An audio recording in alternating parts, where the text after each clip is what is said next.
I'm going to show you how to make I-cord. This is a cording that you can use for a lot of different things, and I'm making it to go in these slippers. I've got a row of beading around the top, and I'm going to weave the cording in and tie a bow in the front. So let's get started.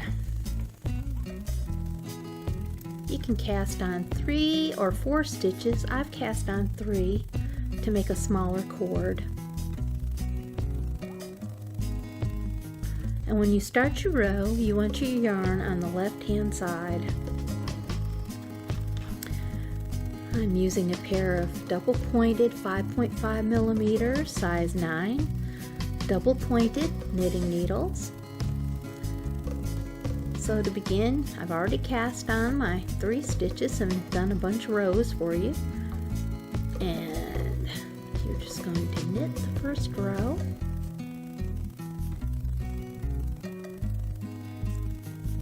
Like so.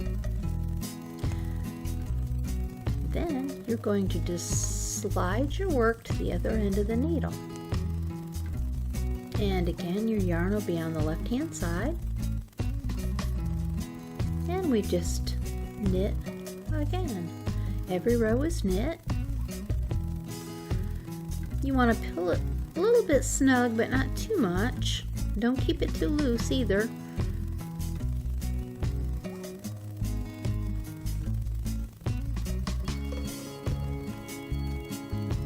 And this is the back side. You can see it makes a tube.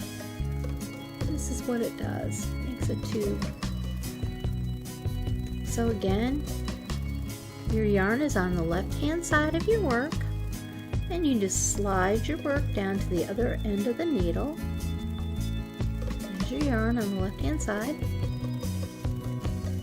Insert your needle, bring your yarn up from around the back. Yarn over.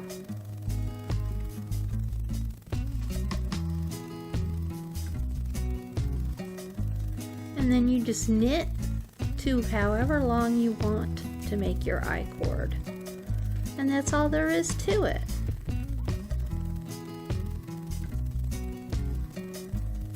I hope you enjoyed this video. Don't forget to like and subscribe. Thank you.